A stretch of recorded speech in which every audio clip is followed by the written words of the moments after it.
اعوذ باللہ من الشیطان الرجیم بسم اللہ الرحمن الرحیم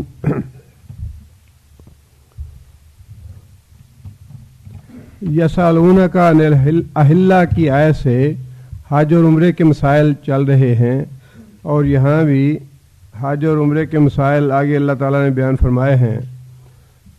اللہ فرماتے ہیں وَأَتِمُّ الْحَجَّ وَالْعُمْرَةَ لِلَّهِ، جب تم حج اور عمرہ کے لیے احرام باندھ لو تو پھر اس کو اللہ کی رضا کے لیے مکمل کرو، پورا کرو، چونکہ آگے آیات ہیں یا احکام ہیں۔ اگر کوئی ایسی صورت پیدا ہو جائے جس میں احرام اتارنا پڑ جائے حج اور عمرہ ادا کرنے سے پہلے، اصولی طور پہ تو حج اور عمرہ ادا کرنے کے بعد احرام اتارنا چاہیے، لیکن اگر ان کی ادائیگی سے پہلے کوئی صورت ایسی بن جائے تو پھر کیا مسائل اور احکام ہوں گے، ان کا ذکر ہے اس میں۔ اللہ فرماتے ہیں 3 قسمیں اللہ تعالیٰ نے یا 3 صورتیں بتائیں۔ ایک تو یہ کہ انسان گھیر جائے یا کوئی رکاوٹ پیش آ جائے حکومت کی طرف سے، یا کوئی اور رکاوٹ پیش آ جائے۔ دوسرا فرمایا کہ کوئی بیماری کی صورت پیدا ہو جائے، پھر اس صورت میں کیا ہوگا۔ دونوں صورتوں میں اللہ تعالیٰ نے بتا دیا۔ فَإِنْ أُحْصِرْتُمْ، اور اگر أُحْصِرْتُمْ کون سا فعل ہے؟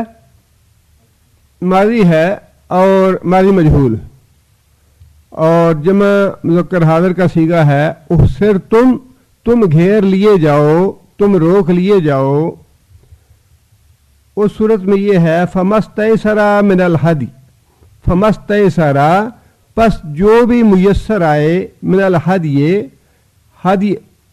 ہدیہ کا جمع ہے جس کا معنی ہے حج کی قربانی۔ حج کی قربانی کے لیے یہ خاص لفظ ہے ہدیہ، جو بھی قربانی میسر آئے، خواہ بکری کی ہو، گائے کی ہو، اونٹ کی ہو، اپنی استطاعت کے مطابق جیسی بھی قربانی میسر آئے۔ اگر تمہیں رکاوٹ کوئی پیش آ گئی احرام باندھنے کے بعد، پھر اس احرام اتارنے کی صورت یہ ہوگی کہ آپ کو کوئی قربانی دینی ہے اپنی استطاعت کے مطابق۔ جو بکری کی قربانی دے سکتا ہے بکری کی قربانی دے، جو گائے کی دے سکتا ہے گائے کی دے، جو اونٹ کی دے سکتا ہے وہ اونٹ کی دے۔ اور دوسری بات یہ وَلَا تَحْلِقُوا رُؤُوسَكُمْ، حلق کسے کہتے ہیں؟ سر مڈانے کو، حجامت کرانے کو، اپنے سر کے سارے بال اتروانے کو۔ وَلَا تَحْلِقُوا، اور اپنے سر کے بال نہ مڈاؤ، رؤوسکم، اپنے سر کے، حتیٰ کہ یبلغ الہدی محلہ، یہاں تک یبلغ پہنچ جائے، ہدیو وہ قربانی، محلہ اپنے مقام پہ۔ مقام سے مراد قربانی کی جگہ۔ قربانی کی جگہ کون سی ہے؟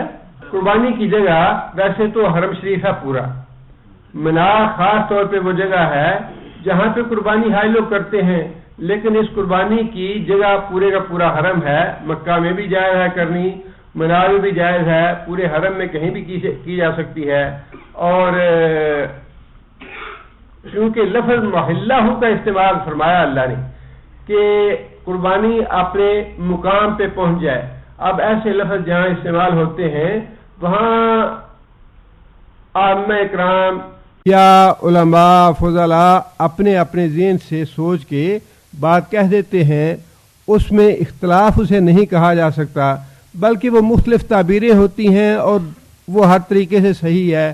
مثال کے طور پہ اس بارے میں امام ابو حنیفہ رحمۃ اللہ فرماتے ہیں کہ محلہ سے مراد صرف حرم ہی ہے،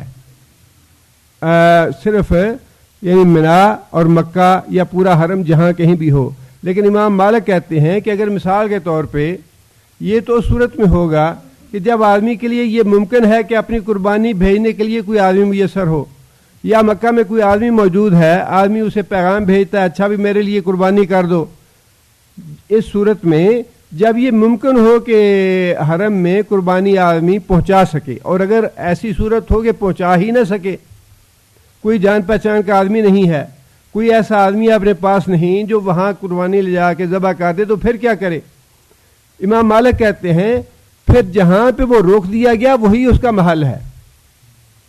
اب باتیں دونوں صحیح ہیں، اس لیے کہ اس صورت میں اور کوئی راستہ نہیں ہے، اس کے لیے ممکن نہیں کہ وہ حرم شریف میں اپنی قربانی پہنچا سکے، لہٰذا اگر حرم میں پہنچانی ممکن ہے تو حرم میں پہنچائے تو وہ اس کا محل بن گیا، اور اگر حرم میں پہنچانی ممکن نہ ہو تو جہاں پہ روک دیا گیا وہ اس کا محل بن جائے گا، وہاں پہ قربانی کر دے۔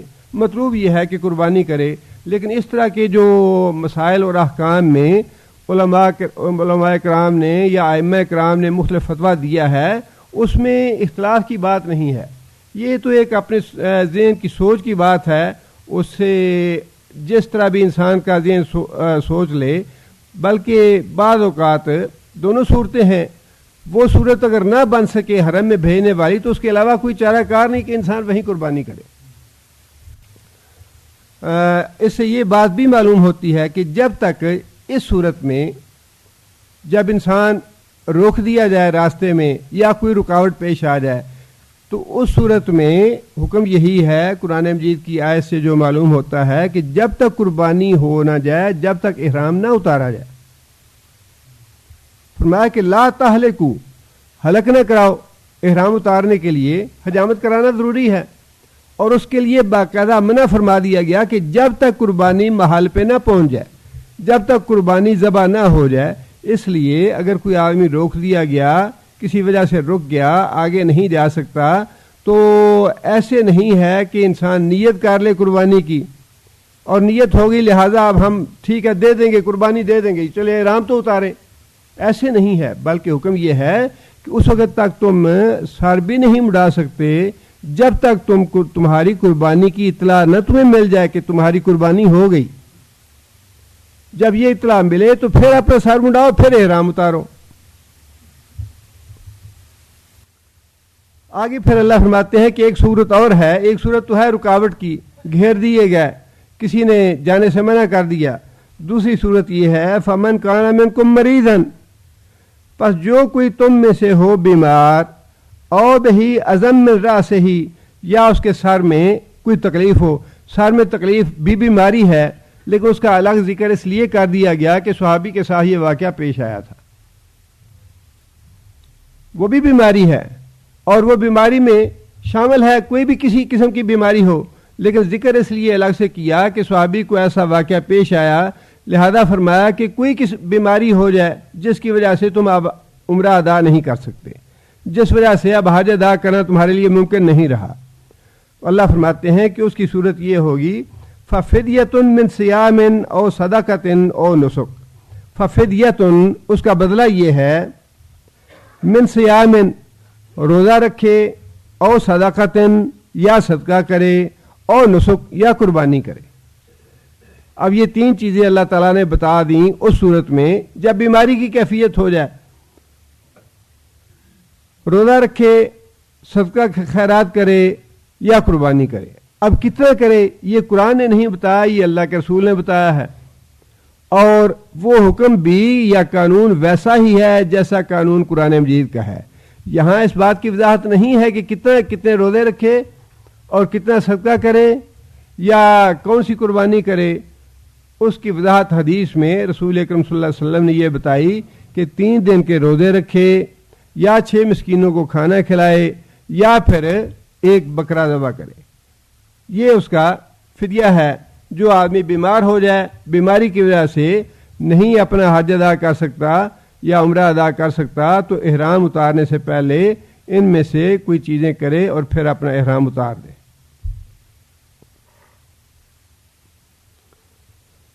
آگے اللہ فرماتے ہیں فَإِذَا أَمِنْتُمْ، یہ امنتم جو ہے یہ اوسرتم کی ضد ہے، یعنی رکاوٹ، پہلے رکاوٹ کا ذکر تھا کہ رکاوٹ پیش آنے سے کیا کیا جائے، اب یہ ہے کہ وہ رکاوٹ دور ہو جائے۔ جیسی بھی وہ رکاوٹ تھی، حکومت کی طرف سے تھی یا کوئی اور رکاوٹ تھی، وہ جب رکاوٹ تمہاری دور ہو جائے، فَإِذَا أَمِنْتُمْ، اور تم امن میں آ جاؤ، تمہارا راستہ صاف ہو جائے اور کوئی رکاوٹ باقی نہ رہے، اللہ فرماتے ہیں اس صورت میں پھر فَمَن تَمَتَّعَ بِالْعُمْرَةِ إِلَى الْحَجِّ، جو شخص فائدہ اٹھائے، تمتع کا معنی متاع کا لفظ اردو میں استعمال ہوتا ہے، مال و متاع کہتے ہیں فائدے کی چیز کو، متاع وہی لفظ ہے تمتع، جو کوئی شخص فائدہ اٹھائے بالعمرۃ الی الحج، عمرے کا حج کے ساتھ، فمستیسر من الحج، بس جو بھی اس کو میسر ہو وہ قربانی کرے. اب یہاں پہ اللہ تعالیٰ نے حج تمتع کی وضاحت فرما دی. تمتع کا معنی ہے فائدہ اٹھانا, اور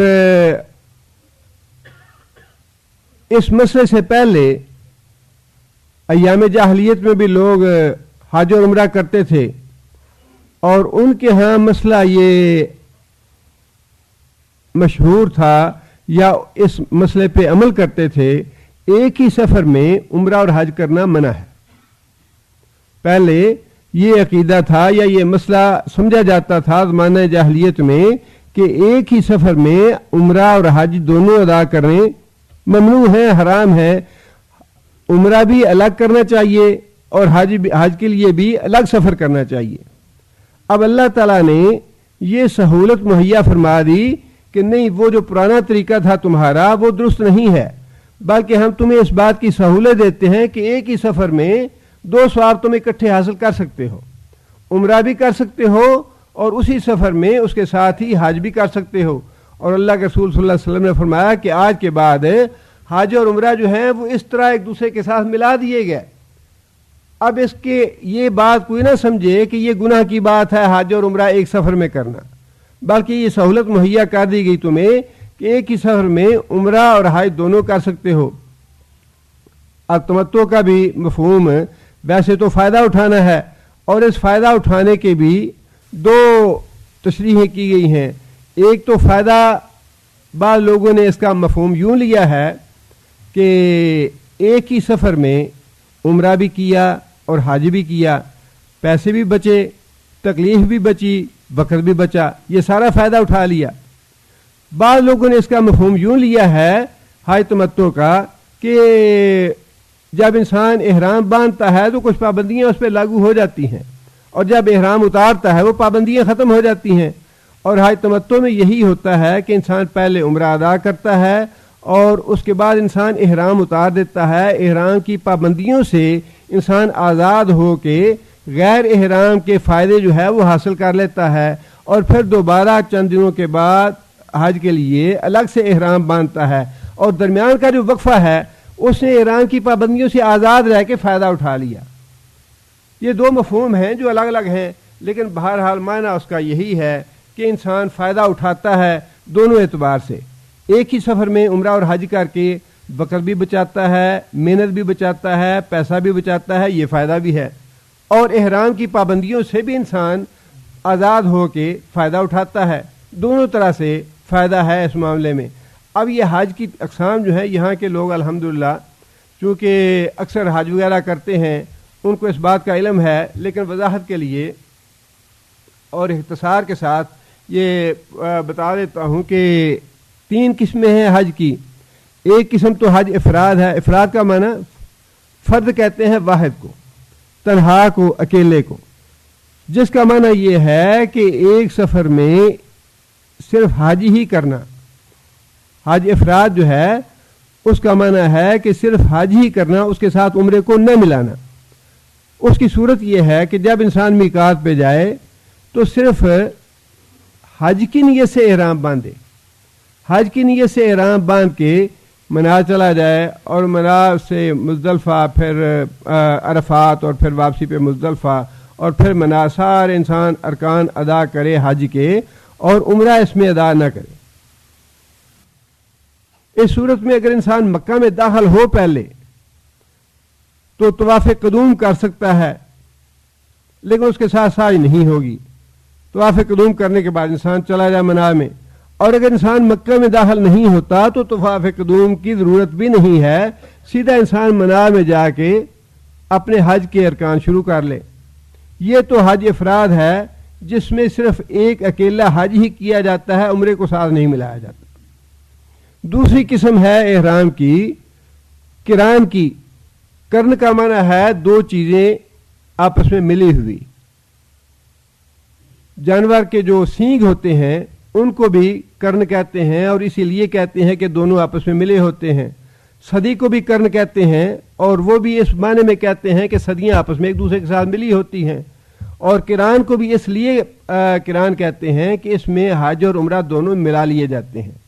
اس صورت میں جب انسان میقات پہ جائے گا تو وہاں پہ احرام باندھے گا عمرہ اور حج دونوں کی نیت سے کہ میں عمرہ اور حج دونوں اسی ایک احرام سے ہی کروں گا. جب وہ مکہ پہنچے گا تو پہلے عمرہ ادا کرے گا لیکن حجامت نہیں کرائے گا نہ ہی احرام اتارے گا، اس لیے کہ ان دونوں کو اکٹھے ادا کرنا ہے. عمرہ سعی ادا کرنے کے بعد انسان پھر منا چلا جائے گا اور حج کے پورے ارکان ادا کر کے پھر انسان حجامت کرائے گا حج کے آخر پہ اور پھر احرام اتارے گا. یہ حج قران ہو جائے گا جس میں دونوں چیزوں کو ملا لیا گیا، عمرے کو بھی اور حج کو بھی.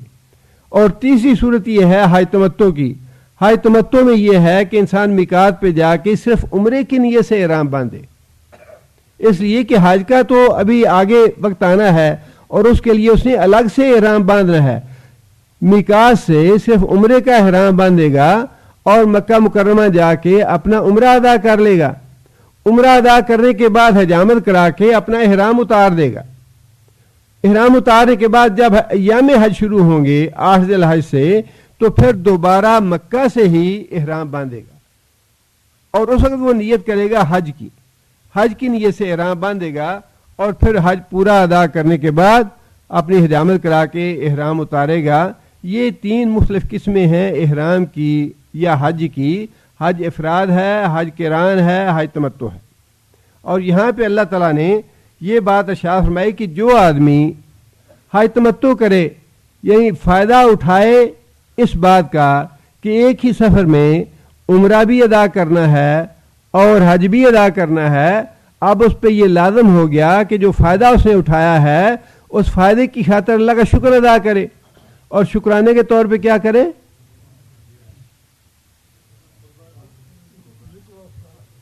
اللہ فرماتے ہیں کہ شکرانے کے طور پہ فَمَسْتَيْسَرَ مِنَ الْهَدْيِ، جو بھی قربانی میسر ہو وہ کرے. یہ جو تمتع کی قربانی ہے یہ واجب ہے. حج تمتع کی قربانی جو ہے وہ واجب ہے اور وہ واجب اسی لیے ہے کہ جو فائدہ اس نے اٹھایا ایک ہی سفر میں دونوں کام کرنے کا اس پہ اللہ کا شکر ادا کرے. شکریہ کے طور پہ اللہ نے فرمایا کہ جیسی بھی قربانی کی تمہیں استطاعت ہے، جیسی بھی قربانی تمہیں میسر ہے اب وہ کرو اور اللہ کا شکر ادا کرو کہ اس نے جو پابندی تھی پہلی جہالت والی وہ تمہاری ختم کر دی اور تمہیں ایک سہولت دے دی کہ دونوں نیک کام اور دونوں اجر و ثواب تم ایک ہی سفر میں حاصل کر سکتے ہو. آگے پھر اللہ فرماتے ہیں کہ اگر ایک آدمی حج تمتع کرنا چاہتا ہے، دور دراز کا سفر کر کے آیا ہے اور وہ دونوں ثواب حاصل کرنا چاہتا ہے، عمرہ بھی حاصل کرنا، عمرے کا ثواب بھی، حج کا ثواب بھی، لیکن اس کے پاس استطاعت نہیں ہے قربانی کی، بکرے کی قربانی بھی نہیں کر سکتا، تو اللہ تعالیٰ نے اس صورت میں اس کا متبادل یہ بتایا فمن لم یجد، پس جو شخص قربانی نہ پائے، قربانی کی استطاعت نہ رکھے، فصیام ثلاثۃ ایام فی الحج، فصیام پس روزے ہیں، ثلاثۃ ایام 3 دن کے، فی الحج حج کے دوران، 3 روزے حج کے دوران. حج کے دوران سے کیا مراد؟ یکم ذی الحج سے لے کر 9 ذی الحج تک یہ جو 9 دن ہیں ان 9 دنوں میں وہ 3 روزے رکھ لے. اب یہیں سے علماء میں یا ائمہ کرام میں اختلاف مسائل اور احکام کے پیدا ہو جاتے ہیں، لیکن جیسے میں نے عرض کیا ان مسائل کے اختلاف پہ قطعاً پریشان نہیں ہونا چاہیے. نہیں جی ہمارا تو یہ مسئلہ کیا ہے، ہم تو یہ کریں گے، ہمارا ایسے ہے، یہ ہمارا تمہارا کچھ نہیں ہے، یہ اللہ اور اللہ کے رسول کا یہ سارا کچھ.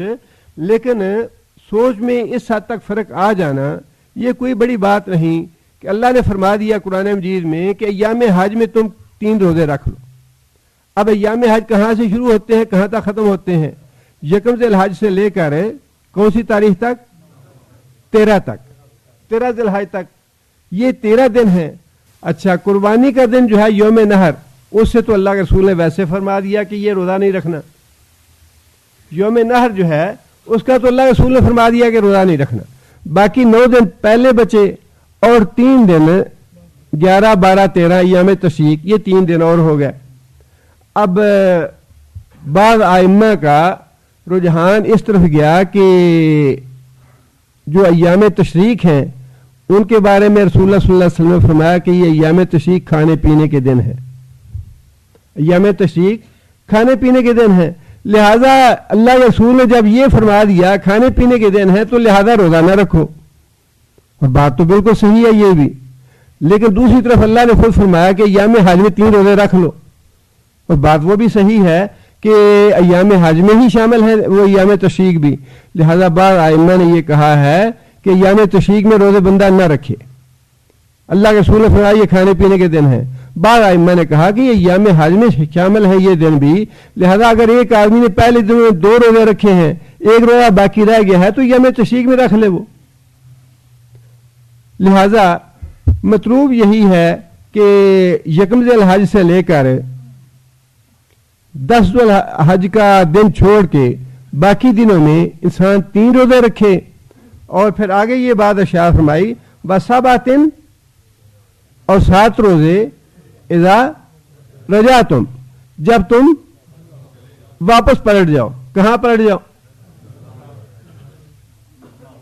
اب یہ چھوٹی چھوٹی باتیں ہیں جن میں اختلاف ہیں، اور وہ اختلاف بڑے معمولی ہیں، اور ان میں بالکل قطعاً عام آدمیوں کو تو پریشان ہونے کی ضرورت نہیں ہے، علماء اپنی جگہ پہ بحث کرتے رہیں، رجا تم سے مراد یہ بھی ہے جب مکہ واپس آ جاؤ، اب ایک آدمی پاکستان سے ہندوستان سے دور دراز سے آیا ہے، اسے اب جا کے بھی مکہ میں 10-15 دن رہنے ہیں، 20 دن رہنا ہے، مہینہ رہنا ہے، اب وہ انتظار نہ کرے کہ ضرور پاکستان جا کے ہی 7 روزے رکھے، مکے میں رکھ لے، اور اگر ایک آدمی کہتا ہے یہ مکے میں مجھے تو بڑی دقت ہو رہی ہے، بیمار ہو گیا ہوں یا مجھے ہمت نہیں رہی اب میں پاکستان جا کے رکھوں گا، تو رجا تم وہ پاکستان میں جا کے رکھ لے، دونوں ہی گنجائش موجود ہے، مکہ میں جو جا کے رکھنا چاہتا ہے وہ مکہ میں رکھ لے، ایک آدمی کی استطاعت توفیق نہیں ہے یا بیمار ہو گیا یا اسے طبیعت نہیں چاہ رہی تو اپنے گھر جب واپس پہنچے رجا تم وہاں جا کے 7 روزے رکھ لے،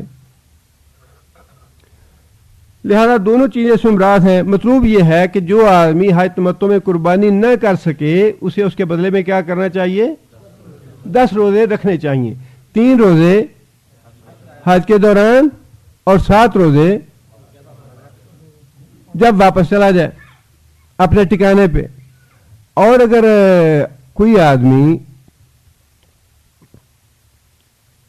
حج کے دنوں میں بیمار ہو گیا، اتنا بیمار ہو گیا کہ روزہ نہیں رکھ سکتا، تو پھر کیا کرے؟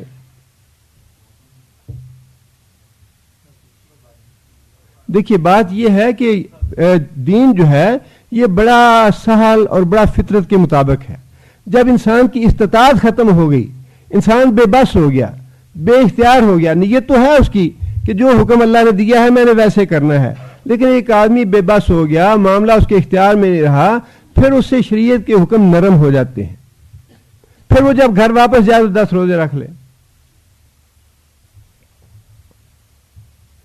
آگے اللہ فرماتے ہیں تل کا عشرۃ کاملۃ، یہ 10 روزے پورے ہو گئے، مکمل 10 روزے تمہیں رکھنے پڑیں گے قربانی کے بدلے میں۔ حج افراد میں قربانی واجب نہیں ہے، البتہ حج قران اور حج تمتع ان دونوں میں قربانی واجب ہے۔ آگے پھر اللہ تعالیٰ نے یہ بات ارشاد فرمائی ذالک لمن لم یکن اہلہ حاضر المسجد الحرام، یہ ایک اور مسئلہ اللہ نے واضح فرما دیا حج تمتع کے سلسلے میں۔ ذالک کا اشارہ ہے کس بات کی طرف؟ تمتع کی طرف، کہ یہ جو تمتع کا مسئلہ ہے، فائدہ اٹھانے والا مسئلہ، عمرے کو اور حج کو ایک سفر میں جمع کرنے کا مسئلہ، اللہ فرماتے ہیں کہ یہ مسئلہ کس کے لیے ہے؟ لمن، واسطے اس شخص کے، لم یکن، نہ ہو، اہلہ، اس کا گھر، حاضر المسجد الحرام، مسجد حرام کے قریب یا مسجد حرام میں، مسجد حرام میں جس کا گھر نہ ہو، یہ حج تمتع کا مسئلہ اس کے لیے ہے، جو مسجد حرام کے قریب رہتے ہیں ان کے لیے یہ مسئلہ نہیں ہے۔ ان کے لیے مسئلہ کیوں نہیں ہے؟ یہ ایک بات تو یہ ہے کہ پھر وہی بات کہ مسائل میں اختلاف جو ہے وہ بعض الفاظ کی وجہ سے ہو جاتا ہے. اب یہاں اللہ تعالیٰ نے تو فرمایا کہ مسجد حرام میں جو حاضر ہے, جو شخص مسجد حرام میں موجود ہے, یہ مسئلہ اس کے لیے نہیں ہے کہ دونوں کو ملائے.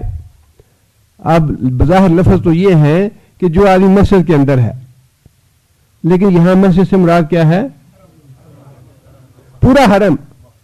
یہاں سے پورا حرم مراد ہے. اسی لیے یہیں سے بعض لوگوں نے یہ بات بھی مسئلہ بھی نکالا ہے, اور وہ اسی طرح سے مختلف ذہن سوچتا ہے کہ نبی صلی اللہ علیہ وسلم نے فرمایا کہ مسجد حرام میں ایک نماز کا ثواب 1,00,000 کے برابر ہے. اب یہیں سے بعض علماء نے کہ چونکہ مسجد حرام کا لفظ جو ہے یہاں پورے حرم کے لیے استعمال ہوا ہے, یہاں مسجد حرام کا لفظ جو ہے پورے حرم کے لیے استعمال ہوا ہے, لہذا بعض علماء کا یہ کہنا ہے کہ پورے حرم میں جتنی بھی مساجد ہیں ان سب میں نماز پڑھنے کا ثواب 1,00,000 ہے. اور اس بات اس آیت سے یہ بات بالکل صحیح ثابت ہوتی ہے. لیکن بعض نے اس کو جیسے نبی صلی اللہ علیہ وسلم کے الفاظ تھے ویسے ہی لیا ہے کہ نہیں, نبی صلی اللہ علیہ وسلم نے مسجد حرام کا لفظ خاص مسجد کے لیے استعمال فرمایا, لہذا یہ لفظ مسجد کے لیے. دونوں باتیں صحیح ہیں. ایک بات تو یہ ہوئی کہ یہاں پہ اللہ تعالیٰ نے مسجد حرام کا لفظ استعمال فرمایا اور وہ حرم کے لیے ہے. بعض علماء نے اس کو حرم سے بھی تھوڑا وسیع کر دیا ہے. ان کا موقف یہ ہے کہ مسجد حرام کا لفظ جو ہے یہ میقات کے لیے ہے. اب دیکھیے کتنی وسعت آ گئی اس معاملے میں, اور اس کا جو سبب ہے اس کو وسعت دینے کا وہ کیا ہے؟ سبب یہ ہے کہ اللہ تعالیٰ نے یہ جو سہولت دی غیر ملکی لوگوں کو جو دور سے آنے والے ہیں, ان کو یہ سہولت اللہ نے اس لیے دی کہ ان کے لیے بار بار سفر کرنا مشکل ہے. عمرے کا بھی حج کا بھی دور سے آئیں گے, مشقت اٹھائیں گے, پیسہ خرچ کریں گے. لیکن جو لوگ حرم کے اندر موجود ہیں ان کے لیے عمرہ کرنا یا حج کرنا, ان کے لیے بار بار آنا جانا وہ مشکل نہیں ہے. ان کے لیے وہ پریشانی اور وہ مسائل اور مشکلات نہیں ہیں جو غیر ملکیوں کے لیے ہیں. لہذا جو مقامی باشندے ہیں, خواہ وہ میقات کے اندر ان کو سمجھ لیا جائے یا حرم کے اندر سمجھ لیا جائے, جو مقامی باشندے ہیں انہیں اللہ تعالیٰ نے فرمایا کہ تمہیں یہ اکٹھا کرنے کی ضرورت نہیں ہے, اس لیے کہ تم تو کبھی بھی عمرہ بھی کر سکتے ہو, حج بھی کر سکتے ہو. لیکن جو لوگ باہر سے آتے ہیں, باہر سے سفر کر کے آنا پھر جانا, ان کے لیے مسائل اور مشکلات زیادہ ہیں. لہذا یہ سہولت ہم ان کو دے رہے ہیں جو دور سے سفر کر کے آئیں گے. اس لیے فرمایا کہ یہ جو سہولت ہے ذالکا, یہ سہولت لمن لم یکن اہلہ, جس کا گھر جو ہے وہ نہ ہو حاضر المسجد الحرام, مسجد حرام کے پاس یا مسجد حرام میں حاضر نہ ہو. آگے فرمایا واتقوا اللہ. یہ جو حج اور عمرے کے مسائل ہیں, ویسے تو سارے کے سارے مسائل جتنے بھی ہیں شریعت کے, بار بار فرمایا تلک حدود اللہ, یہ ساری اللہ کی قائم کی ہوئی حدیں ہیں, ان سے تجاوز نہ کرو, جو تجاوز کرے گا اپنے آپ پہ ظلم کرے گا. وہی بات اللہ نے یہاں فرمائی کہ حج اور عمرے کے جو احکام ہم تمہیں دے رہے ہیں, ان احکام کے معاملے میں واتقوا اللہ, اللہ سے ڈرتے رہو. وَاعْلَمُوا, اور خوب جان لو, ان اللہ شدید العقاب, کہ جو آدمی حج اور عمرے کے معاملہ احکام کی نافرمانی کرے گا اللہ سخت سزا دینے والا ہے. جس کا مطلب یہ ہے کہ حج اور عمرہ ادا کرنے کی نیت سے جب انسان جاتا ہے تو اس کو کوئی ریکریشن یا تفریح سمجھ کے نہ جائے. یہ عبادت ہے, بالکل ویسی ہی عبادت ہے جیسی نماز عبادت ہے, رکن ہے اسلام کا, جس پہ فرض ہے حج کرنا, استطاعت ہے اس کے لیے اس کے پاس, اور وہ حج ادا نہیں کرتا. اس کے بارے میں حضرت علی کے حوالے سے یہ ہے کہ وہ خواہ یہودی ہو کے مرے, عیسائی ہو کے مرے, خواہ اس کو وہ یہ دائرہ اسلام سے خارج ہے. ارکان حج ہے, یہ بہت سختی ہے سارے ارکان حج کے معاملے میں. لہذا یہ فرمایا کہ حج اور عمرہ ادا کرتے ہوئے جو ہم تمہیں حکم دے رہے ہیں, احکام دے رہے ہیں,